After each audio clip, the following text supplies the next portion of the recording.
All right, so we are back in a whole new avenue, in a whole new realm. We are now live on Twitch going forward, and we are here to talk about the legend of Vox Machina, the newest and greatest animated show that Amazon has to offer right now. Chris, what are your thoughts on this going in?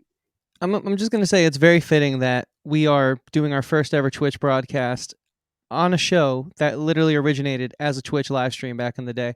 Guys, if you don't know, this is the Talking TV podcast. This is our first venture into Twitch. It's amazing to be here this morning, and I cannot believe how this lined up with the topic and the day that this is all happening on. So, yeah, man, I'm pumped. I'm excited to be on Twitch.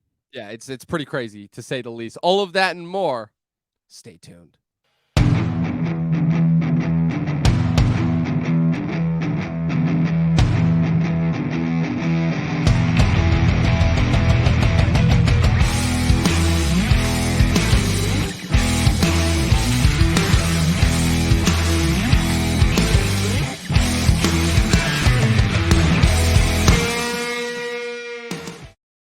All right, we're back in the whole new groove, whole new venture, whole new avenue. After we took a week off for the Super Bowl, understandably so, there was a gangbuster of trailers that were released for that. But this is our first official venture on Twitch. We've been talking about this for a while as far as pursuing it for like a new long-form venture. We tried the whole YouTube thing. It worked great for us during the pandemic. Once things started to get out of the pandemic, people started to adjust to real life again. People just didn't have the time to watch full-on live streams on YouTube, once, twice, 3 times a week that we were doing it beforehand. So now we're going to try this out. We're going to see how it goes. Chris, you want to talk to the Twitch streamers, let them know a little bit about ourselves, let them know a little bit who we are, what we're trying to do here.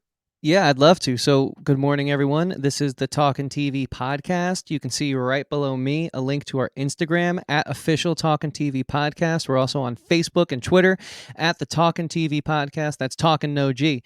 And basically, we are a show that loves to dissect movies and film and television in a way that is kind of different than I'd say the status quo of reviews. We typically tend to do more long form, in-depth analysis. We also aren't bought and sold by all the major companies that create these products. Sometimes we agree, and sometimes we really, really love what they're doing.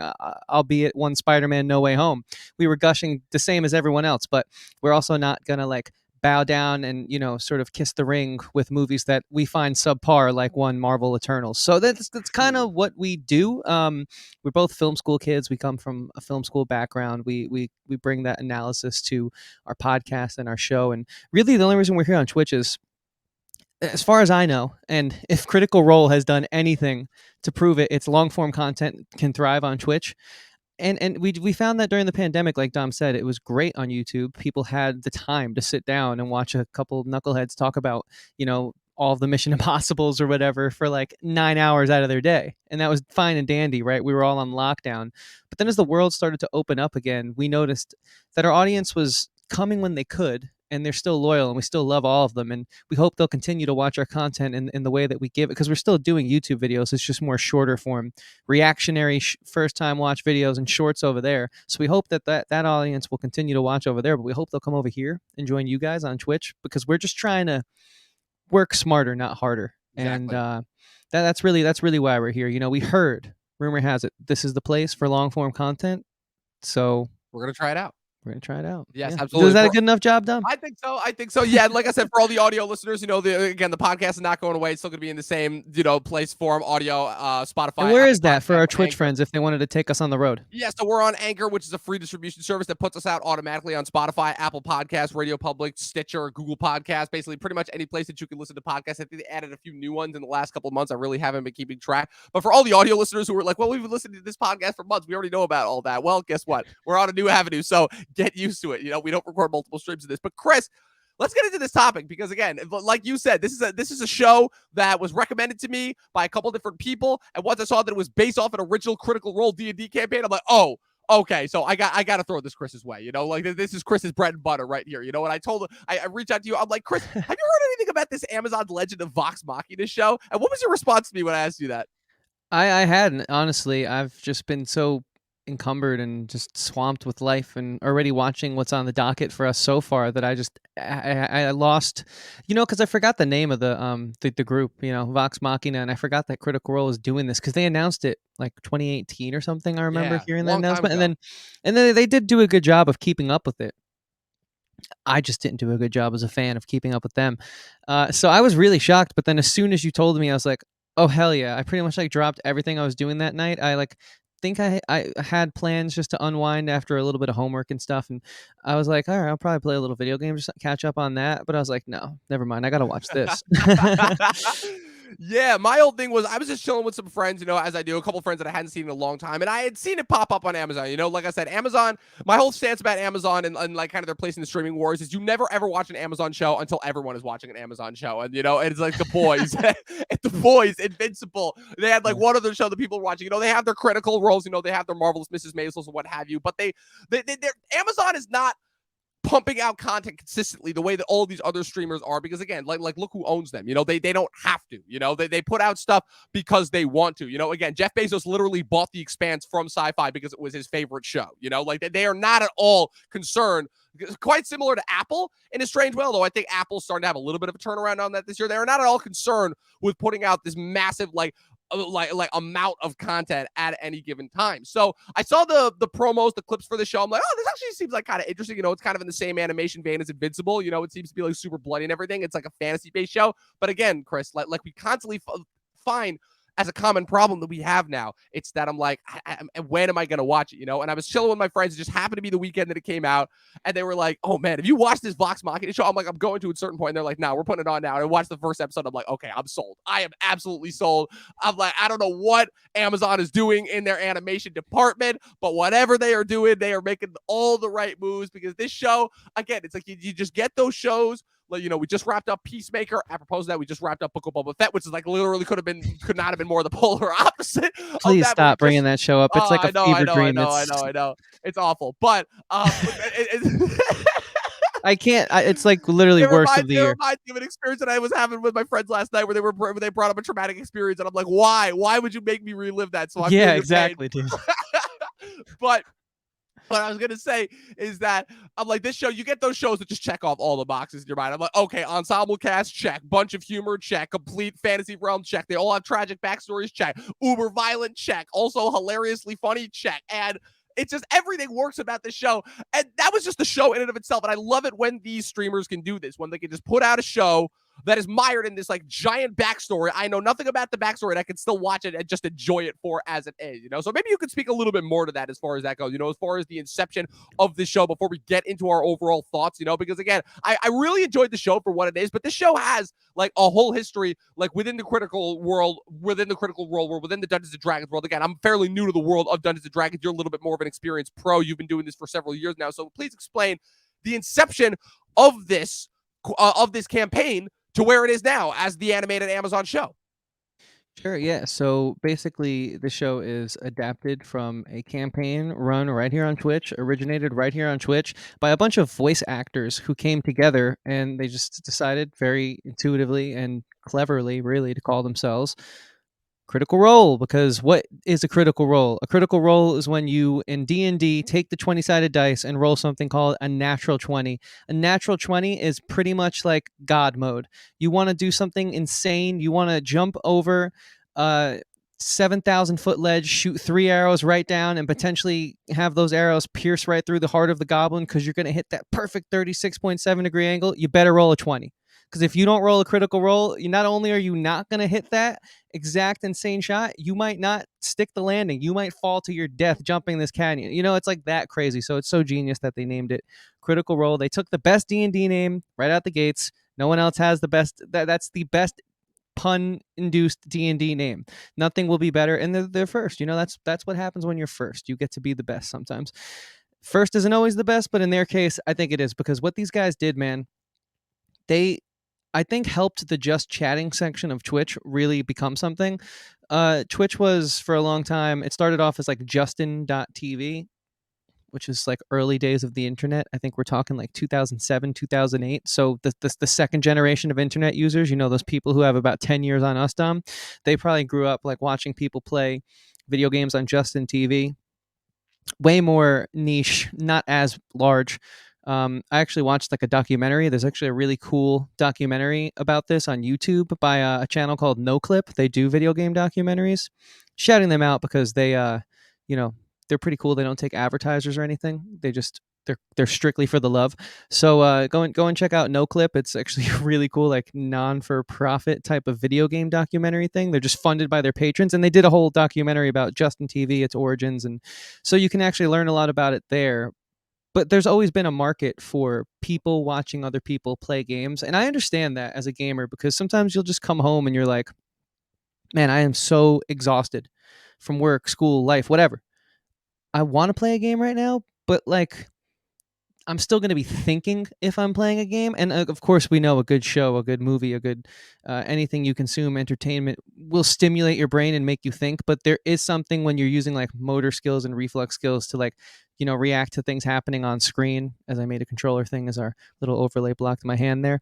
But so it's like sometimes you don't want to like do that level of thought after you get home. And I think that's kind of why this market exists a little bit, where people are like, I would love a D&D group to go and play with right now, but all I want to do when I get home on a Tuesday night is just sit in my sweatpants and relax with like, maybe like a glass of wine, or for me it's like a ginger ale or something, seltzer. So they watch someone else do what they kind of want to do. And that's kind of what Critical Role came around and did. They have this D&D campaign, which again, it's all voice actors who have worked in the business. For me, I grew up hearing Matt Mercer's voice and a bunch of these guys' Yeah, and voices. I'm Not even familiar with a couple of those guys' voices, like Ashley Johnson. I know Travis Mhm. Willingham. I know Liam O'Brien. I'm aware of Laura Bailey. I know would just had a voice in the most recent animated Avenger show on Disney XD. It's literally like a star-studded cast of voice actors. They've done some film and TV, but mostly these guys have like made their living in like video games. And if you guys are like gamers, like myself, I can't say I have the time to really keep up with what's happening in gaming, but I know the realm I grew up in. And Blizzard, before they were Activision Blizzard, was like for me personally, my favorite video game company of all time, still, regardless of the problems. And basically, they hired all these guys. Really, like Matt Mercer had voiced so many of these Warcraft characters that are just like, I will never not be able to hear little cues in my head when I complete tasks in my life because of like how Warcraft like did the job's done or all that type of stuff, and I just hear it over and over again. And Matt Mercer was a big part of like voicing that. So these guys, I guess, like in their free time, being voice actors and actors, and this is why I always get so. I have a few actor friends, and until D&D became cool, like I'm talking like 6-7 years ago when I started playing, like when it was just starting to get cool, they were like, "Why are you doing that? That's so lame. That's so nerdy." I'm like, "You're an actor. What is wrong with you? You've obviously never given this a chance. It is role playing. Is that not what you do? It is improv. So you don't have like $400 to pay for a Second City class? Okay, well you can get a D&D group and get improv practice that way." It's like I don't understand it. And I reference Yeah. Second City because we live by New York City and they're down there. But anyways, so it's a really cool sort of like niche market that Critical Role really has helped develop and grow, which is the Dungeons and Dragons YouTube live streaming Twitch community. And they were the first. They actually started, and if that's what was so hard for me to get into them. I have some friends who have been on the podcast as well.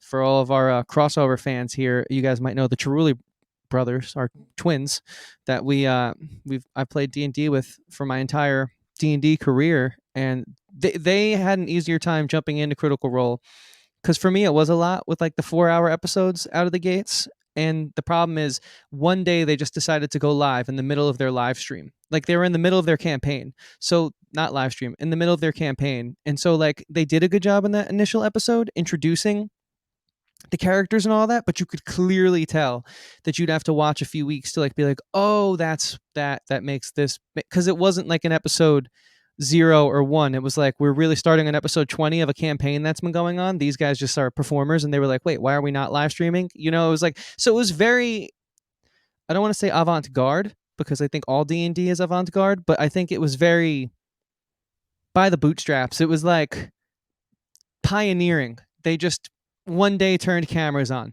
and didn't think twice about it and learned as they went. And what they were doing was revolutionizing like a whole section of Twitch, which is now like one of the most popular categories, which is the just chatting tab, which is always up there with whatever trend game of the day is being played, and Fortnite. But it's like Never thought I'd see that make a comeback. it hasn't really gone away. It's just became like even bigger than it was before. I don't know. It's very strange. I was kind of like in and out of the Fortnite thing. A bunch of my Yeah. friends are playing it now, and I'm like, wait, when did Fortnite make a comeback? You know? Fortnite's like Kanye West. It'll always be popular, but it's not cool anymore. You know what I mean? But it will always be But it'll popular. always be popular. That's a great analogy right there. That's a tweet, I feel. Anyways, with that being said, I still like Kanye. Anyways, with that being said, this is what these guys did. They did something new. They did it out of pure passion. Like if you go back and watch those first few episodes or listen on audio forms like I did, it's messy. The audio is not very good. There's not sound cues. There's not, I mean, there is music, but they're literally playing like the Witcher soundtrack that they got the rights to play because Matt Mercer has connections like underneath it so they don't get like copyright claims. Like it's literally, I guess we need music. Shit, I know this guy at the studio. We're about to go live in 2 hours. Okay, like that's how it feels. And it's so cool that it feels like that. And since then, we've had so many spinoffs. College Humor has an amazing D&D live series called D20, which is amazing. It's basically like they take concepts like a high school and they're fantasy characters in a fantasy high school and they go through like the trials and tribulations. It's almost like Freaks and Geeks meets D&D. So there's been so many cool offshoots, but only because of the success of Critical Role. Now I remember I watched about 20 episodes in, which is a lot of hours. That's probably like the first 4 seasons of Lost length of time, but there's still hundreds of episodes for me to go. But enough to know the characters, and they're so true to how they're being portrayed in this show. It's actually really awesome. And the last thing I'll say before we dive in after this overview is I really think that it is incredible to see like what crowdfunding and, you know, kickstarting can do in like a positive light, because it's not that the show couldn't have been created without, you know, the crowdfunding and all that. I don't think they knew Amazon would get involved at that point in time, but when they also announced this, it was like they just got off this other service called Geek and Sundry, which was where the original, I think like 100 plus episodes, 100 plus episodes of Critical Role can be found. It was like their distributor deal at first, and they had just gone independent, and there was like an air of like, oh, this has production value now. Can these guys keep this up on their own with their careers in the daytime? Can they manage this like side gig and keep the quality that it is now that it's fully in their hands? And there was like this air of like fear, I think, from the community, like, ooh, could this be where the Titan falls and maybe someone else kind of steps in and picks up some of the slack, another show? Didn't happen. Still huge. They tour, they sell out shows like a band would. You know, they travel around the country, they sell out. People watch them play D&D on stage for hours. It's unreal. They've done collabs with Joe Magnello, they've done collabs with Vin Diesel, they've done it all. Colbert. Holy shit. It's crazy. It's crazy. It's really insane. And the show is just another byproduct of like creative passion, pioneering, and finding a way. You know, like creativity finds a way.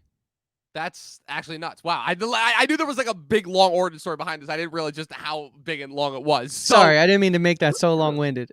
no, it's good. Like I said, it helps add a lot of context. Like I said, it's just I'm constantly looking for other avenues, you know, since the movie realm, and overall I'm still getting into, you know, the newness of the TV realm. So it's like I like to look for like other creative, you know, views and avenues outside of like my typical things. And hey, this is where I'm getting like the stuff that it is that I love. So hey, that's never a bad thing. So essentially give you guys like essentially what the premise of this show is in order to kind of break that down. It's set in the realm of Exandria, which is the fictional world created by Matthew Mercer in 2012, and it essentially follows around the original 7 characters, you know, that being Vex and Vax, the elf twins, Percy, Pike, Grog, Keyleth, and Scanlan, as they essentially take on this quest, at least for this first season. I don't remember like which specific campaign this was based off of theirs, but it's essentially this is based off of the first Critical Role. It's the first Critical Role campaign, so season 1 technically. So their first ever campaign. Even though it goes on for hundreds of episodes, Trinket's in the first campaign. And what I will say is, D&D, Matt Mercer had such an impact on Dungeons & Dragons that Percy's character, the gun wielder, Dungeons & Dragons never had a gun wielder in their campaign. Wait, really? Matt Mercer did what's called a homebrew. So he created the ability to make guns because I forget the name of the actor who plays, but he really wanted to be a gun wielder. He thought, how cool would that be if my character could be the character who invented guns? The actor's name is Taliesin Jaffe, I think is how you pronounce that. It's like one of the strangest names I think I've ever seen. So Matt Mercer literally said to him probably one day, hold my beer. Created this class. He knows so much about Dungeons & Dragons. He created this class that now Dungeons & Dragons has adopted the gun wielding class as official canon credited from Matt Mercer, who created this thing at home. It's That's unreal, nuts. dude. That's actually fucking Yeah. nuts. So essentially, this entire first season follows them as they attempt to what's it called? As they attempt to take down the Briarwoods, who are essentially set up as the villains for this first two season. That being Lord Silas and what is her name? I can't find here. Lord Silas and Lady Delilah, as they've taken over Percy's home of Whitestone and essentially put it under their control. And the seven of them basically have to like kind of overcome their personal differences in order to go to Whitestone and free it. And like I said, it's another one of those situations like Arcane. I'm going to bring up Arcane a decent amount throughout the rest of this conversations where the story itself is not exactly something that you haven't seen before. Again, it's very much has all the tropes and the tricks, but it's more so, again, it's about the styling, it's about the characters, it's about the animation, which is jaw-dropping to say the least, and it's about, again, just the fun that you have with it. Because I think that if I can give my overall thoughts of the show, again, like after that incredible lesson that you kind of gave us on that backstory of the campaign, for me, only thing I knew about this is I'm like, okay, I've played Dungeons and Dragons with Chris a couple times. I understand like the storytelling potential that this offers, kind of the fact that it's essentially literally like you're just sitting down with your friends and essentially just having to improv a story right there. Like that's actually kind of insane to me, and it's something that I kind of always took for granted going back in the day. Since I saw it like pop up on like TV shows that I watched, but I definitely come to like have a greater appreciation for the stuff, especially since when we tried a couple campaigns with me, you were like, "Wow, you're a natural," and I'm like, "Really?" I'm like, "It's just like you're just like making up character actions. It's really it." But man, did I fucking love this show. This show, like I said, it just has everything that there is to love about it. It's like you don't think that like, and again, like wow, only in D&D could you get away with this. Where I don't necessarily know if like having like fantasy based creatures while also mixed with like sort of modern day dialogue. A few of them have accents, a few of them don't, and also like with like a bunch of modern day humor and a bunch of like crazy uber violence. It's just such a strange meshing of tones overall together. But again, like I said, I don't know I don't know if this was the fact of how good the original campaign was, or just what Amazon brought to it when they brought it. Because I also know for a fact that 10 out of these 12 episodes that we just wrapped up were funded by the initial Kickstarter campaign in order to do it. Chris, you'd probably know a little bit more about that than me, but like, man, they just reached such a seamless blending of tone. Like, it's kind of insane where you have Scanlan cracking sex jokes every 3 seconds, to Grog just wanting to literally murder everyone, to Percy essentially being the Batman of the crew and that he's literally only driven by vengeance, to Keyleth, who's a little bit more insecure and kind of dopey, and you're like, okay, what kind of actual use is she gonna have? But then she like turns out to potentially be the most powerful one of them. Like, I don't know, man. Like I said, like taking out the D&D of it all, it's good storytelling. It's good character dynamics. Like, I love a good ensemble cast. Part of the reason why I love the Suicide Squad so much is it's like, wow, a movie that actually knows how to make good use of an ensemble cast and give them all fully fleshed out arcs, and actually like, as the internet so loves to oversimplify, give them all something to do, and this show had that and more. Yeah, 100%. I think the characterizations are really true to what I remember watching in the campaign. Scanlan he's a scurvy dog, let's put it that way. Oh, in And so many words. yeah, and he really, they played it so accurately and true. And what was really cool is Percy's character in the campaign, at least where I was watching, was always looking for his sister, but he never found her. And it's really cool. Like, so basically, I believe what they did, having watched about 20-ish episodes, I think what they did was they took these characters that we know and love from the original D&D campaign. Grog feels like Grog, Percy feels like Percy, Scanlan feels like Scanlan, go down the line. They all feel very true and accurate to what I've watched. The twins sort of have that relationship that they have in the TV show. It's really cool. It's adversarial. They push each other to do better. One is like sort of looking out for the other, and vice versa, but they're also going to call each other out on their bullshit, and they do in the show, and it's really cool and great. And Keyleth is, well, just as nuts. And it's really very true. I think it's a very true portrayal. But what I liked that they did was they kind of realized this is a different medium. This isn't we're sitting down for 4.5 hours to play a Dungeons and Dragons campaign after work. Like, we got to make these compact 20-minute stories. So what can we take from these characters that works for television, and what do we need to add to make it further work for television? And I think they did a great job with the adaptation here. Oftentimes, I think video game and sort of gaming based content falls short, although I hope we're entering a golden age, a la the way and shape of Last of Us and Halo. But we'll see. Uncharted was yet another flop. But the reason I bring those topics up is because it's really difficult to adapt something that has gaming elements to the TV and film space. And so I like that they weren't afraid to sort of retcon a little bit, and understand that the canon of the D&D campaign is separate from the canon of the television show. And if they have some similarities, great, because it's the same characters. We're watching Vox Machina as we would watch Vox Machina on Twitch, same as we would watch them on Amazon Video, but it's a different iteration, and I think that's really cool. It shows that they're willing to be flexible. I think creatives have to be flexible, and I think they have to understand their characters and the world that they're working in and the medium, really, especially when you try to expand and grow your brand. Understanding the medium, look, kind of what we're doing here now, putting our long form on Twitch, having shorter form on YouTube. You need to understand your brand and your audience and what works best for what platform. And I really think that that's what they did here. It was very well done. And the last thing I'll say before I turn it over to you is it's just like one of those things where it doesn't make me like one more than the other. It just kind of strengthens my overall fandom of the brand. And I think that's Right. really cool. Well, like I said, like I've been saying, like I said, there's only so much I can offer as far as like kind of the whole video game elements discussion. Only because this is not like a video game, like it's a video game property in the sense of like it's completely different. It's not like a big name video game property like Mortal Kombat, like Halo, where the popularity of the brand has become so big that it kind of transcends even the video game argument. Where it's like, yeah, we're getting the Halo show, yeah, we got Mortal Kombat last year, we're getting Last of Us later on this year on HBO. Where those brand names have become so bigger that they've really transcended, like even to people like myself, who I have made it very clear on this podcast multiple times. For anybody new here on Twitch, you can go back and listen to our entire 120 episodes that we've done before this of our podcast. I have made it very explicitly clear I am not a gamer. I played a maximum of one video game my entire life, that being Pokemon, and that is it. I was not allowed to play it. And by the time I was old enough, it was never something that really interested me going forward. So kind of the translation, let's say, of the video game storytelling medium to the film medium is always something that's fascinated me, because for the longest time,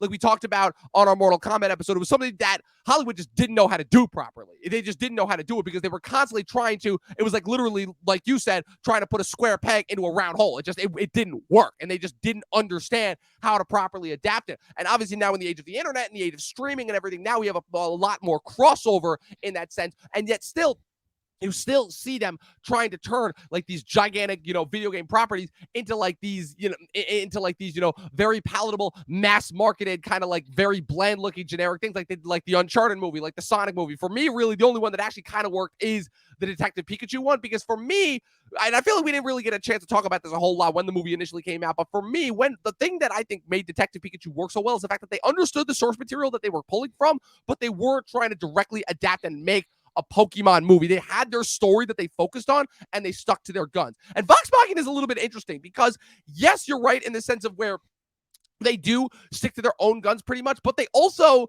because it is still essentially like the same creative, like you said, it's the exact same voice cast. Like there's not a single new addition to like that initial voice cast. It's the 7 originals and then Matt Mercer as Lord Silas, the villain. And I'm assuming that even though we saw Silas meet his untimely demise at the end of this season, I'm assuming that Matt Mercer will come back for future seasons, because I'm assuming he voices an entire litany of characters throughout this campaign. So yeah, Matt Mercer is the DM, aka Dungeon Master. I know you know that, but maybe some people don't. And that's essentially the character who interacts with the party. So he will play anyone from the shopkeeper to the the farmer to the king and to the villain in the D&D campaign. I mean, he literally is managing the story, adapting and making decisions on the fly, as if a quarterback, when he steps up to the line, the play is given to him in the huddle. But if he sees that linebacker who's about to come in and clobber him, quarterback has the ability to change the play in that moment to make something successful happen and protect himself. And that ability to adapt on the fly is what Matt Mercer does. So I was actually really wondering, how are they going to handle him coming into this? Because he could easily be overused, because a dungeon master does not stop. And I was actually really happy that we did have some other characters come in, some other voice talent come in that was outside of the Critical Role crew, probably friends and colleagues of theirs, if I had to guess, although that's not rooted in any research or fact, but it would make sense.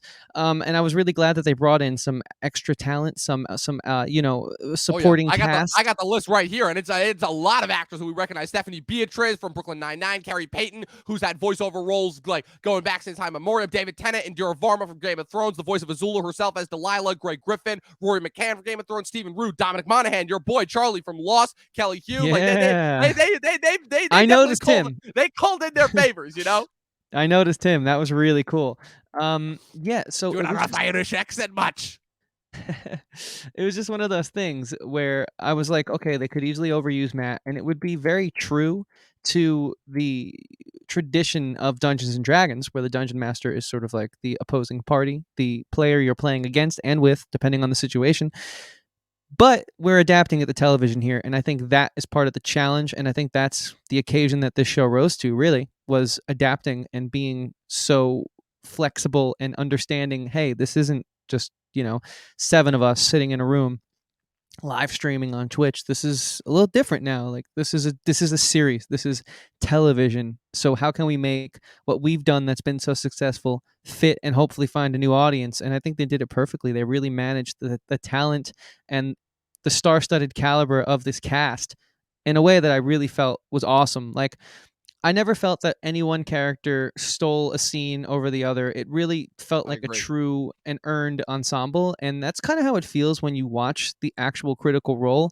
It feels very natural. Like it does feel like you're watching people improv and perform live, but there's such high skill that it never feels like you're watching someone think about what they're doing. It's like you said, you just react, right? When you played D&D, I thought you were so good because you just naturally went in and reacted, It was almost like it came second nature to you. And I think a good performer has that innate ability. And then that's exactly why I think Critical Role, the D&D campaign, has taken off and gotten the legs that it has. And so I was hoping that they would be able to find a way to blend both of the worlds. And I really think they did. It felt improvisational at times, but at times it also felt very scripted and serialized in a way that you want when you're watching a TV medium. And Well, I couldn't believe the way they meshed both worlds, to be honest with you. Well, it's like you keep saying, good acting is also partially reacting. And it's funny because I've been thinking about this a lot as far as like figuring out. I'm like, okay, I feel like ever since we started with Mortal Kombat, because I know we talked about a few video game things before Mortal Kombat. We talked about Scott Pilgrim a little bit and like kind of how that like was a really good incorporation of, but more so a video game, like almost techniques and sound effects rather than implementing an actual video game story, because that still had its origins in comic books. We obviously know that they've really cracked their bread and butter as far as the comic book adaptation goes in the last decade. Just look at what they've done with the Marvel movies. But what I will say is I think that this show kind of figures out what it is that a lot of other of the video game adaptations, even the ones that we praise, we're kind of missing, which is that what I found is that video games, a lot of it is about the journey and the experience of it itself. You're not necessarily looking for the destination, right? Because the whole thing is that in my experience, and again, correct me if I'm wrong, but when you finish a game, there's always kind of the feeling of, okay, it's over, because you can pause the video game whenever you want and just go back to it, and even when you reach like technically like the quote unquote story conclusion in a video game, there's still always like different other probably like side quests, different other things. You can always restart it. There's often like other like potentially like bonus quests that you can unlock, stuff like that. Like I know, for example, from my experience, whenever I finish a Pokemon game, there's the natural end of the story, but then you can keep going, you can keep training, you can keep fighting other people, whatever. And that's kind of the allure and the charm of video games. And that to me is kind of inherently what it is that makes it has made it so difficult to adapt to movies and TV shows. Because at the end of the day, what I find is a thing that makes movies and TV shows work so well, and a thing recently that a lot of creators have been missing that kind of drags it down, is that it's all about the destination. The journey is good, it's tantamount. But if you don't hit that destination, if you don't hit that great final moment, it can kind of make the rest of it feel like a giant waste of time, because it's not like a video game where it's you yourself are kind of partaking in part of the entertainment experience. It's you are entirely surrendering yourself to somebody else's story, somebody else's visual experience, and that can oftentimes leave you feeling gypped, considering the fact that you feel like you don't really have that part of that much of like a hand in it, let's say, And so the fact that they kind of walk that really fine tightrope line as far as, wow, getting you into this world, making you feel like you were on this journey, and then nailing the destination as well, and making you realize, oh, okay, so this is going to be an ongoing story. But at the end of the day, I did feel like I got a story. If I can do one comparison to something that I feel that I feel I'm more licensed to speak on, which again, don't worry. Everybody who knows us knows that even though we're not the biggest fans, we're not the biggest like kind of diehard fans, we know it kind of finds a way to seek itself into all the conversation, which is the Marvel movies. The Marvel movies to me, and kind of what made that first Infinity Saga work as opposed to these new movies now, which is that the Infinity Saga, at the very least, at the end of the day, felt like a journey with a beginning, middle, and end. Started with Iron Man. You had your midpoint around like the second Avengers Civil War, and then it ended with Endgame. And that felt like a definitive ending, And all the movies now, it feels like, oh, okay, now we're just trying to capitalize on just throwing as much in the screen, as much references, as much Easter eggs as possible without any real clear destination, And I feel like that's kind of the biggest difference there, And I think obviously, Marvel kind of gets away with it because they are the most popular brand. Because all the audience members feels that they can have an active contribution in it. It's this really kind of strange synergy that they pulled off. But that to me is kind of like what has made video game And this different type of like role-playing adaptation so difficult to adapt in the past versus, and it's something that I think they're really making strides with now in a way that they have not been able to before. Yeah, I totally agree with all of that. I think it makes sense. I think it's an interesting perspective you offer, not being a gamer, and I think it's time to sort of move into Yes. another topic here. So before we do that, guys, please hit the follow button here on Twitch. That'd be greatly appreciated. If you're listening anywhere else on audio, whatever platform you're on, hit the subscribe, like, comment, whatever feature you have to interact with, whether that be Apple, Spotify, Amazon, Stitcher. Who cares? Just we thank you for listening, and we hope you interact. Leave a review, 5 stars preferably, all that good stuff. And of course, go over to our YouTube channel, hit that subscribe button, turn that bell on for notifications, and hit like on whatever video you end up watching. It would greatly help us, and we would really appreciate it. So with that being said, the next topic we have here is the animation department of Yes. Amazon. Stunning, stellar, Yeah. incredible. Those are the words I would use out Yeah. of the gates. Well, I It, brought it that up just because, as far as like, kind of the other half, we've spent a decent amount of time talking about the Critical Role and the Kickstarter part of it, but we have to talk about the other half, of course, which is the Amazon part of it. Amazon brought this. Let me check the development right here. Yeah, so Amazon bought this out in, let me see, in November of 2019. Amazon announced that they were acquiring the streaming rights. They commissioned 14 additional episodes with two additional episodes for season 1 and a second season of 12 episodes. Obviously, the cast went on to say that it gave them obviously a lot more freedom. And so that again, explains the first 2 episodes. yeah, definitely, because those two Which I would episodes really say do feel like a pilot in of themselves before they actually like get to like the real plot of the rest of the season. which I would say felt like an episode 0, which is a very Yes. much so a D&D thing, and which I would say is the only flaw of of this series, because the whole Whitestone storyline is so compelling, and this whole thing with the dragon is cool, but it just felt It was a really little random. weird. It was really weird and random in hindsight. I'm like, okay, so we got a shape-shifting dragon here that can turn into a human, but is also evil. Okay, like I definitely have a feeling that like the whole role that dragons are gonna have in this world is really interesting and like is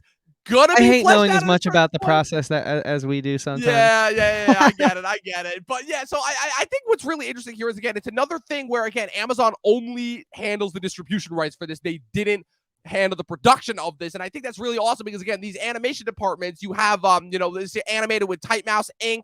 And other animation rendering by South Korea's Production Reeve. It's called, and even one of the voice actors, Travis Willingham, the voice actor who voiced Grog, told Inverse that it took outsider perspectives to make the stories they told in tabletop comprehensible for newcomers and fresh for existing fans. And he said that the Briarwood arc was originally around 35 hours, and we had to squish that down into about 6. And I gotta say, they really freaking handled it. They handled it really well. And like, I love, because again, we've been talking about these streamers for the better part of like a year and a half now, just roughly, as far as the streaming wars. Now that Netflix finally has some competition for like the first time in like the first 5 years when they were just running the gamut on dominated, and then Amazon finally seemed to make a little bit of waves with The Boys, and we're like, oh my god, an Amazon show. Like, Amazon had been putting out content for like a couple years by that point, but they're like, wow, an Amazon show that like actually people like us are talking about, and then Invincible came out. I'm like, oh, it's okay, so Amazon might have legs here. Then they obviously bought out The Expanse, but now they're continuing it with this, and I'm like, okay, like this is why I still have the Prime Video subscription. This makes my dollars worth it, because even though I'm not getting constant content flooded in my face all the time, when they put out something like this, it shows. And the fact that like they had enough confidence in these creators. Again, they're Amazon. They don't have to buy this stuff. They don't have to do anything if they don't want. Jeff Bezos is literally building rocket ships. He doesn't really care about this kind of stuff. But I love it when these streamers, Well, he does, like, though, clearly, but because he literally bought The Expanse because to it's his not let favorite it show. That's die. true. That's true. He That's true. actually does, like, his taste in TV is questionable. Not that The It's Expanse is a bad show, but how is that your favorite show of all time? But like, he kind of does crazy. care. That's a whole separate podcast right there. But Yeah. it's just, I love it when Shout out these Sujit. streamers. Yeah, I love it when these streamers can take like these like little, not off-brand, but like kind of like these niche things and then blow them up to overall popularity, and they actually do exactly what it seems like Star Wars was not doing for the better part of the year, which is actually trusting the people who know what they're doing creative-wise. And what do you know? It's fucking incredible, Well, because it's almost like these guys know the material so well that they know how to properly translate that to a mainstream audience. I mean, I don't know. You take it from there.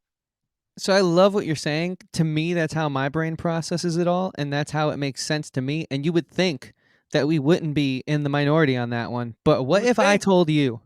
What if I told you Oh, that the Book of man. Boba Fett numbers, by and large, from episode to episode, not only were larger than Mandalorian season 2, which was bigger than season 1, but the I hate finale everything. I hate is the everything right now. largest Star Wars of all the Disney Plus series viewed finales to date.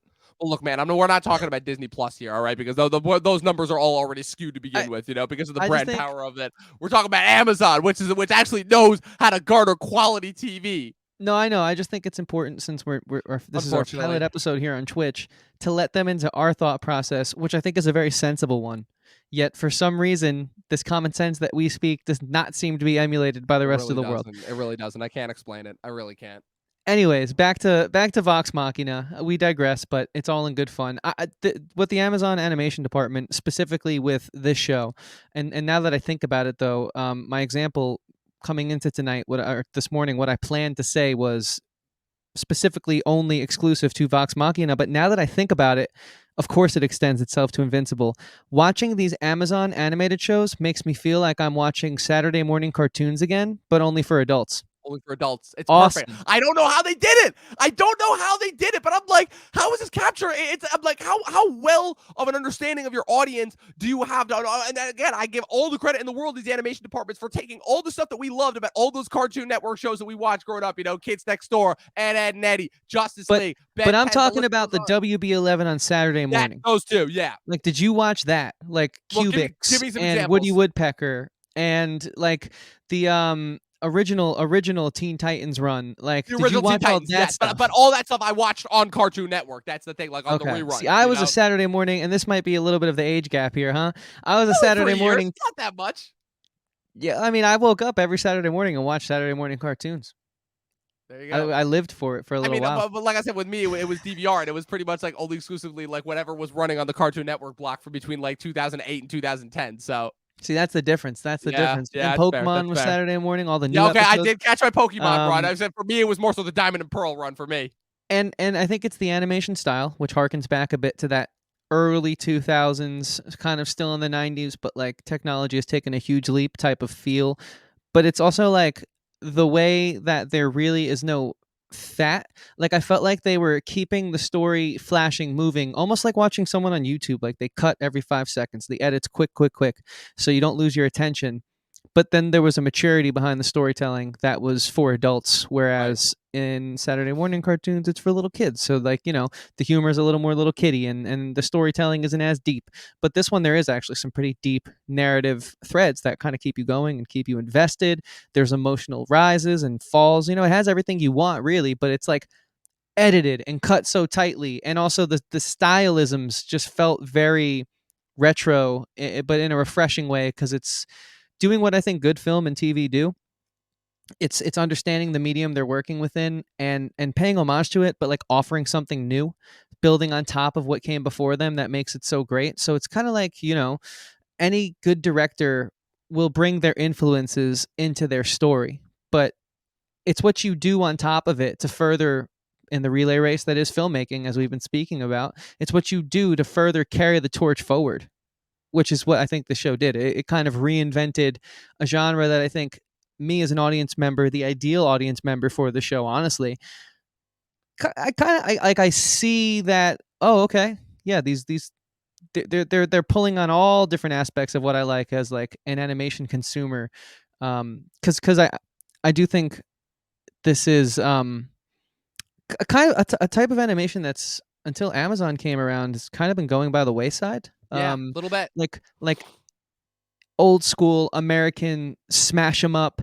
action kiddie but funny, clever, witty animation. It's kind of become a bit antiquated in a weird way, and I like how Amazon's reviving it.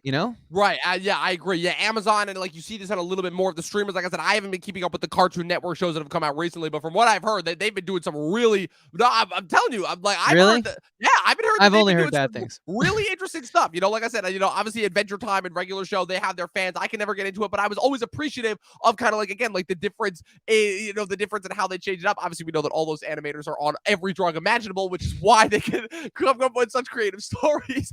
But like, I love what they're doing. It's essentially how, and like, I love how you brought up like the mature point where it's like, I don't know, man, the fact that you can have Scanlan making literally every sex joke in the book, like he came up with some jokes that I'm like, damn, I didn't even know that you could come up with something like that. Or the fact that you have Grog like literally whipping off his pants, just dive into a vat of acid. Like, I'm like, how do they do this? Like, how do they pull this off? I don't understand. I'm like, how are they taking everything it is that I loved as a kid and translating it so perfectly to me now, where I am in my life at 24 years of age? I'm like, are these creators reading my mind? It's weird. They need to stop, but at the same time, they can't, because I love it so much what we're getting. Yeah, no, I mean, obviously the humor it's very adult, but also it plays like a Saturday morning cartoon would, with the cues and how the moments develop and happen. The pacing really, I think, is like what's responsible for that feeling for me. You know, the way each episode is sort of laid out when they choose to cut the tension always feels like the right moment, but it also feels like the moments I remember as a kid and being like, Right. that's so ridiculous. That's why I'm laughing. Like, why would they do this now of all times? Right, It's so right, and it ridiculous. just works. But the other thing too is that it also helps flesh out like the more emotional, like dark and more pathos related moments where it's like, wow, like we get some pretty dark moments, and it's not just like Invincible where it's like all the deaths are done for either shock value or like kind of for humor. You know, like we get like some of those moments where it's like, oh wow, like where we see like these moments of extreme violence and we actually feel it. It's not just done for like shock value's sake. You know, like obviously we get the blood like and the crazy amounts of blood every 3 seconds, but like there are certain times like when Percy is possessed by that revenge demon, whatever it is, and he's killing all the people who wronged him on that gun. It's Mhm. like that feels scary and like traumatic, you know. And I'm like, how do they do this, you know? And like there are certain moments where it's like, you know, certain character. I think they do this very clever thing where it's like, you know, at the end of the day that like no member of this campaign is gonna end up dying, but they make you think that they're gonna die like a couple times with Keelan and with Grog, and like they managed to do this very tightrope act of doing that. And so much of the time, you know, whenever that happens in like a Marvel thing, it would be accused of like not sticking to their guns and not like really carrying it through. But this time, it's like, no, you feel the depths here, and you've been like, it's pretty traumatic when it happens. Well, Dom, what I will say, in Critical Role, no one's safe. But anyways, Oh, okay, um, okay, okay, okay. I see what you're but doing here. I what I see what will you're saying. say is, as well, you're right. The filmmaking, while it was silly and it did give me a Saturday morning cartoon feel, it also had a maturity that I thought was incredible. There's a few shots that really come to mind, one on the more serious side and one on the more comical side. On the more serious side of things, and they both come from that last episode, which left a huge impact on me. Yes, I want more instantly, and I think that's a instantly. good feeling. It was just like Arcane. I'm like, give me the second season right now. I don't want to wait. I have Mhm. to wait another year, 2 years for this shit. Give me this shit right now. Yeah, I couldn't agree. I couldn't agree more. And what I'll say is that one shot where it's Keyleth and Vex, and they're having that conversation. He's like, I meant when I said I loved you, and she's like, I know, but like this path won't work for both of us. That's me paraphrasing. And then it kind of like he walks away all awkwardly, and we pan out thinking that the shot will fade or cut to something else, and it shows Vex. Sorry, I said Vex. I meant Vax. It shows Vex sitting up on the tree watching, being like, "Oh, brother, I tried to warn you, but sometimes you have to make your own mistakes." And then it cuts to her, and the shot continues to move all in one fluid motion, very, very cinematic, very expert filmmaking. And then she walks down the tree. We follow her, pan down to the town leaders who she's turning it over to, and she says something like the hero would say, like, "Are you going to be all right? You guys have this from here."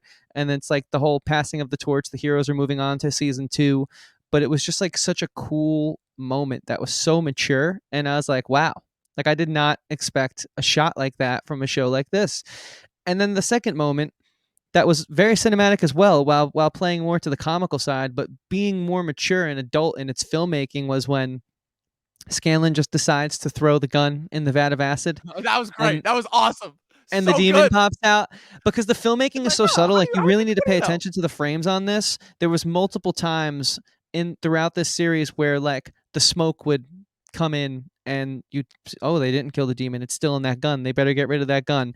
And they do the trope where, oh, is the demon going to come back in season 2? Yeah. It's pretty easy to write that, like that's super easy, but then Scanlan just happens to throw it in Like, the vat nope. of acid and says, screw that, we're not doing that trope. So I loved that. I Yeah, loved. it was really good. And my favorite moment, of course, when the guards are playing Dungeons and Dragons, That was And great. Scanlan That walks was in. fucking great. I almost peed myself laughing. That whole moment when Scanlan is going to burn down the house, that might be like, and that's episode of the year for material for me. Right? I mean, Oh, it's dude, so is this good. not competing for your series of the year Dude, minus the first two episodes? dude, it's this and Peacemaker for Right. that are already locks for my best of the year. Like And no you know what? question. I would say Peacemaker only because those first two episodes really felt like they were ordered. Yeah. I That like the sucks. first two. I like the first two, and they were good as far as the establishment goes. But they, in hindsight, especially with everything that we got after the fact, I'm like, yeah, they really felt like they were ordered. But real It should quick, have been like an OVO or really like should have. Like, I'm like, what was that? Like, well, like I've seen bad pilots before, but I'm like, Jesus, what are you doing? The only other thing that I really want to talk about before we wrap this up is I want to talk about the release strategy because I think that's just as important. But real quick, before we move on to that, do you have a favorite character from this set? I love doing this, but like I said, this is kind of a new property for both of us, and I wanted to see if you have a favorite character like from that, or if you just love all of them equally. Because like I love each of these characters. Like I think they're all so fleshed out. I think they're all like have their like the fact that they all have their individual quirks, their personalities, their tragic backstories. You know, we found out a few of them here, but I have a feeling that we're gonna find out even more of them as we go on. And I hope this show gets the proper run that it deserves, and it doesn't only get shortchanged with only like 2 or 3 seasons because this deserves like us, like we're trying to do. I think this deserves a full 12 seasons. I think they have more than enough material to do it based off what you told me. But I don't know. Do you have a favorite character of this batch? Yeah, I do. It's the archetype that I typically end up taking on when I play. I know you've only seen me as the stern and serious dungeon master, but when I'm a player in a campaign, I tend to play a gnome who's a bard and is Let's a jokester. go! Let's And fucking go! yeah, Scanlan, I Oh, he's the love best. that. I He's the love that. best. He's the fucking best. I'm like, how do you make a character like this work in a setting like this? Because this character, by all rights, should have been either dead within the first like 5 minutes, or it should have been just like again, just an obnoxious joke character that they like easily kill off, and they make it work like every time. Like, how And do they make that work? and he is the most. Him and Grog really are like the most honest of all the honest portrayals from campaign to screen. That's a weird sentence, but I kind of like saying it. But from It's pretty campaign good, to right? Pretty screen, good.